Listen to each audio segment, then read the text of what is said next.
Now at 6, a number of fires in southwest Missouri. What we know right now as investigators search for causes. Plus, a southeast Kansas business returns from the holidays with an unwelcome surprise. And Kansas Governor Kelly joins some other states in banning some government use of TikTok. The 4 states' most watched news starts now. High winds, fans, some fires might even make driving more difficult across the 4 states. This is KOAM News at 6. I'm Dow Quick. Let's go straight to Doug Heddy with a first look at the weather. Yeah, it's been super windy for us today. At times, we've had winds gusting 40 upwards to 50 miles per hour. Here's our sustained winds, kind of hanging out right around 20, 25 miles per hour, but we are still getting those wind gusts. You can see 43, pushing 50 at times. So it's going to stay super windy as we go through the evening hours. We are under a wind advisory until midnight. Let's go through time. We're going to stop at 11 p.m. Winds gusting 35 upwards to 40. It actually stays super windy. Even on Thursday, it's just a little lower category of super windy. Winds are going to be gusting kind of in that 30 to 35 mile per hour range throughout the daytime hours tomorrow. All right, upper 50s to near 60, so quite a bit warmer today. Wind advisory until midnight, but remember, it's going to stay windy once again as we head into Thursday. What about rain chances? We'll look at that here in just a bit. See you soon. We don't know if wind was a factor, but traffic on I-44 came to a standstill for a time around noon today as 2 semis collided near the Main Street exit in Joplin. One semi was sitting in the passing lane as debris was removed from the road. Traffic was backed up for about 4 miles before it was cleared. In about an hour, no one was injured in that crash. Winds fanned some fires across southwest Missouri today. Authorities responded to this RV fire in the Easttown neighborhood in Joplin. The fire was near the alley of Central and High Avenue. An electrical line to a house then caught fire and broke loose, causing some sparks. The fire was quickly put out. No one was hurt. Firefighters were concerned the wind could spread the fire to some neighboring homes. The Carthage Fire Department responded to a mobile home fire, which quickly spread into a grass fire as well. That was at County Lane 173 and Jayhawk Road. No one was injured. The fire was under control in about an hour. The mobile home, as you see, was a total loss. Just after midnight this morning, Joplin authorities responded to reports of smoke from a house at 1731 South Pennsylvania in the Emerson neighborhood. Neighbors said the house was vacant and Joplin Fire declared the blaze out in about 15 minutes, but just after 3:30 a.m., the fire rekindled in the house. That fire marshal is investigating the cause of that blaze. As we thaw out from the winter storm, 4-staters can now see the damage caused by freezing pipes. KOAM's Carrie Worthen talks with a local business owner whose boutique flooded. So this corner here, this area, this is where there was just a pipe, just like a copper pipe with just a tiny little crack in it. I mean, it burst, and it's just crazy. I don't know how long it had been going on. Audacious Boutique in Iola, Kansas is just one of many places affected by busted pipes from the winter storm. Obviously, the ceiling was full, and it just, continued. So we just, every mop bucket, everything that we had, we just tried to catch it, use a shop vac, just tried to sweep out, just like, get the water out as much as we could. Kelly did say everything in this room that could hold water, like this canister and this candle, had water in it. Her business lost money not only from the water, but also having to be closed for 2 days. Everything that was ruined by the water has to be thrown out. What we've been doing is just like going through and everything that's ruined, cataloging it, hanging on to it for insurance purposes till everything's inspected. We haven't got everything, but I mean, I think around $10,000 so far. Kelly said her insurance adjuster has so many claims since the winter storm that she hasn't seen him yet. But Kelly and her staff are staying positive. So it could have always been worse, and so we're just focusing on getting things cleaned up, getting the floor underneath dried out, and hopefully people don't feel too crowded and want to come in and shop the other side. And remember, we are all thawing out from this winter storm together. In Iola, Carrie Worthen, KOAM News. The owner says the pipe in her ceiling burst because the apartment above her store was vacant and had no heat turned on during that bitter cold. A new Missouri law concerning the homeless takes effect on Sunday. The law will make it a crime for people to sleep, camp, or make long-term shelters on state-owned land without authorization. The measure also allows the Missouri Attorney General to sue local governments that don't enforce the law. Local governments that don't comply could lose state and federal funds for housing and homelessness. The ban on TikTok now extends to much of Kansas government. Kansas Governor Laura Kelly today signed an executive order banning the use of the social media platform on all state-owned devices for Kansas executive branch agencies, boards, and commissions and their respective employees.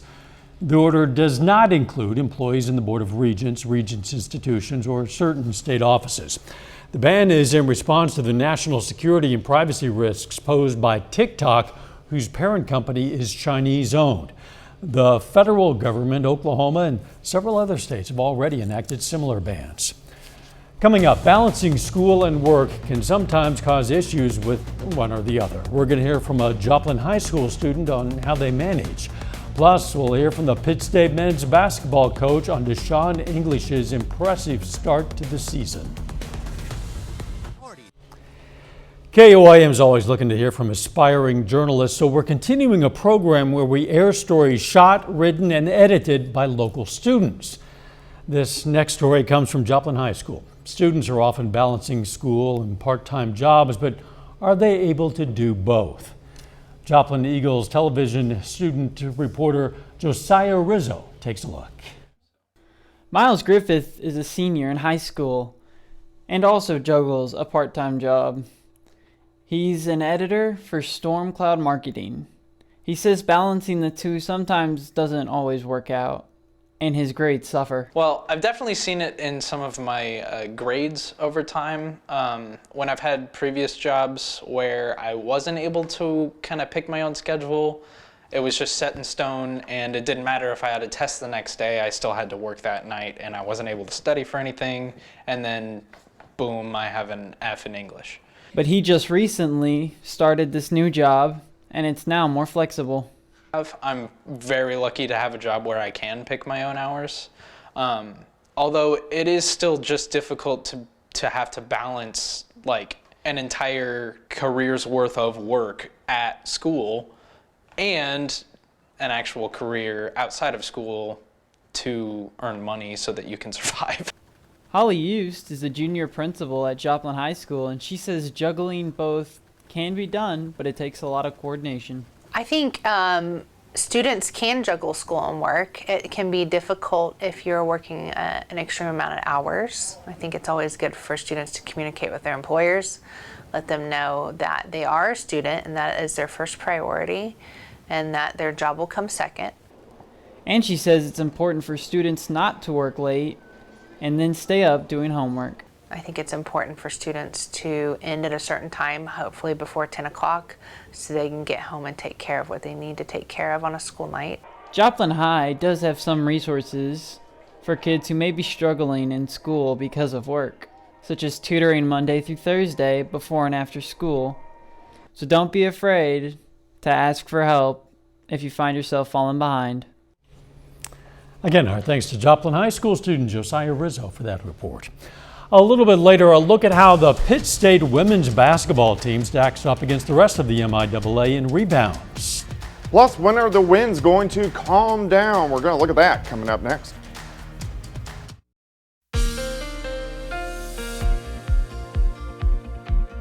Well, of course, it turned out to be a much warmer day for us today as we shot into the 60s for afternoon highs. But those southerly winds, of course, helped our temperatures get up there, and they were moving for us today. We had winds gusting 40, upwards to 50 miles per hour at times. Indigo Sky Casino and Resort looks pretty good. Still windy, but we are dry across the region. Check this out. Temperatures 15 to 20 degrees warmer right now compared to what we had yesterday. And yesterday was actually a pretty good day. Zooming in, most of us are sitting upper 50s to near 60s still.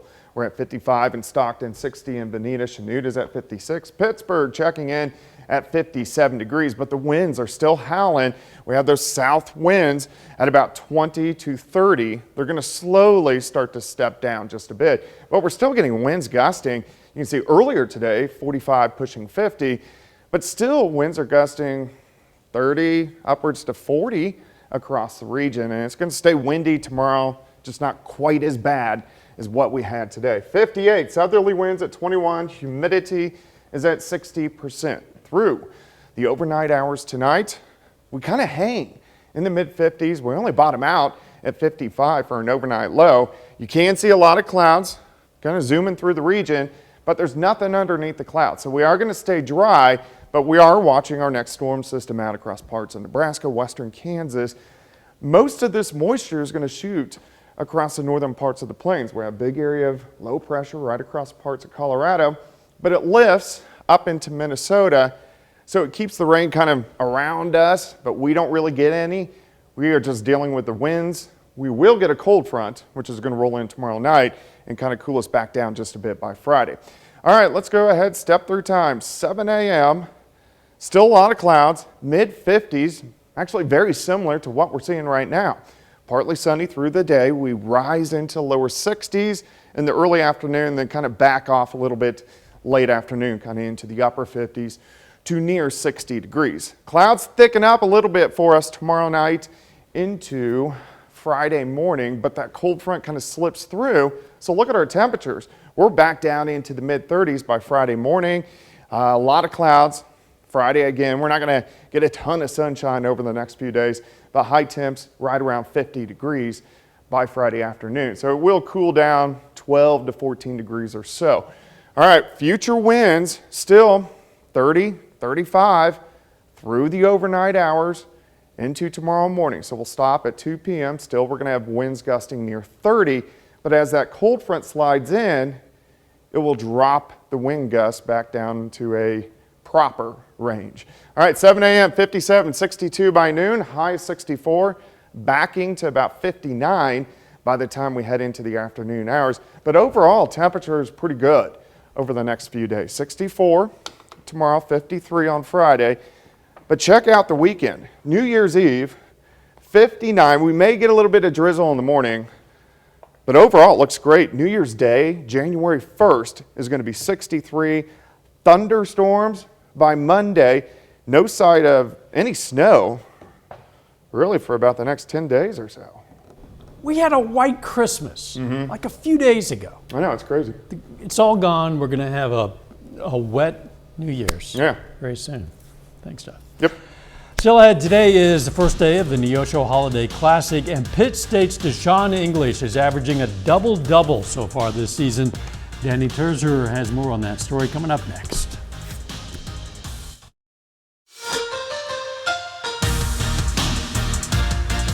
The Neosho Wildcats hit the floor this evening in the first round of the Neosho Holiday Classic.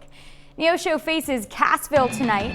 The Wildcats enter the matchup with a 6-1 record and on a 5-game winning streak. We'll have those highlights right here at 10. Pittsburgh State's Deshaun English is off to a great start in his first season as a Gorilla.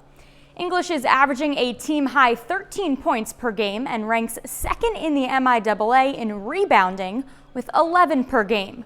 Earlier this season, English tied a 56-year-old school record when he tallied 23 rebounds against Lincoln. The Pittsburgh High School alum also has 15 blocks so far this year. He plays so hard, and we've got to have him out on the floor for us to be successful. And, he's playing, 37, 38 minutes a game. But the one thing that, he continues to do is, as for much as he's playing, he continues to stay in the gym and continues to work on his game. And, when you do that, those stats are going to take care of themselves. But he holds us together. He's a guy that's is always, like I've said before, he's an everyday guy. He doesn't come into practice moody. He comes in and works and gets the job done. And he's a great program guy for this first year of our team. Rebounding has been a key to the Pitt State women's success as well. The Gorillas lead the conference in team rebounds per game. Corinna Gerber is a big part of that effort. She's averaging 7.6 boards this season. It's proven, obviously, to give us an advantage because of what if we weren't doing that? You know, we wouldn't even be in these situations where we're able to talk about being in a contender and with some of these top teams. And I just think it's going to continue to be something we harp on, and because we know it's what's gotten us to this point. We go at it every day in practice with each other. You know, there's not a single possession where somebody's not getting checked out or, you know, somebody's not getting yelled at for not checking out. But yeah, definitely finding extra possessions to help us on offense is helping us. The Kansas Jayhawks make their first bowl appearance since 2008 and 13th in program history today. Kansas faces Arkansas in the AutoZone Liberty Bowl. Both teams finished the season with a 6-6 record. We'll have highlights from this afternoon's game tonight at 10. That's it for sports. We're back after this. Take time now to honor a local veteran. Daniel Sherman served in the U.S. Army in 1965 and 66. With roots in Overland Park, Kansas and Joplin, he served in the 1st Division during the Vietnam War. And we're proud to salute Private First Class Daniel Sherman, a 4-state hero. Here's a look at what's coming up on KOAM News at 9 on Fox 14. With thousands of people continuing to face flight cancellations across the country, the demand for rental cars has increased. Plus, lawmakers on both sides of the aisle are calling on the White House for a plan once the Title 42 restriction concerning immigration is gone. And a snowmobile club is transporting nurses to the hospital in Buffalo, New York. Those stories, a lot more. It's coming up tonight, KOAM News at 9 on Fox 14. After going missing 10 days ago, a dog is reunited with an Army serviceman from Kansas. It's an update to a story we first told you about last week. Austin Morton shows us the reunion made possible thanks to help from nearby communities. For Ross Downham, his dog Hunter is more like a best friend. It's like I remember my family back, man. Oh. Ross went hunting with his dog in southern Kansas nearly 2 weeks ago, and when there were gunshots, Hunter ran off. Ross looked for days in the area but couldn't find his dog. He posted to social media and says it was amazing to see all of the support and help he received from Kansans. Very thankful, appreciative. I know if it wasn't for the people of Kansas coming together, the community as a whole, this wouldn't have happened. The Army captain had a stroke this year and will now medically retire from the Army. He says he relies on Hunter for support. Ross says each day without his dog by his side was difficult, but now, thanks to strangers and communities in southern Kansas, he got his best friend back. It's been a ride. All the emotions came out, like anger, sadness, and now happiness, rejoicing. It's really been, the Christmas miracle, I'll say. Once Hunter was found, he was brought here to the Frick's Veterinarian Service in Larned. Here he was taken care of, and Christina Frick, the head vet here, says she was surprised at how well their story turned out. A lot of times we share on Facebook, owners are never found. We've had some different dogs that have come in. We end up adopting them out through our rescue or through our local humane society, and we don't have those reunions. So this was a happy ending. Ross says this happy ending is the Christmas gift he was hoping for. He keeps telling me it's like a Hallmark movie. It really is a Hallmark movie. After everything that's happened, Ross says they probably won't be hunting anytime soon. Press pause on that for a while. I think we're gonna hang out at home and maybe watch a few movies or something. Obviously, that dog and owner both very happy to get back together. Yeah, absolutely. The wind's going to continue. The winds are going to continue tonight and still windy tomorrow. A little bit better, but temperatures still great. High temps 64. We're going to leave you tonight with video of a Christmas lights display in Riverton, Kansas. We'll see you right back here at 10. Thanks for joining us. Let's make it a great evening.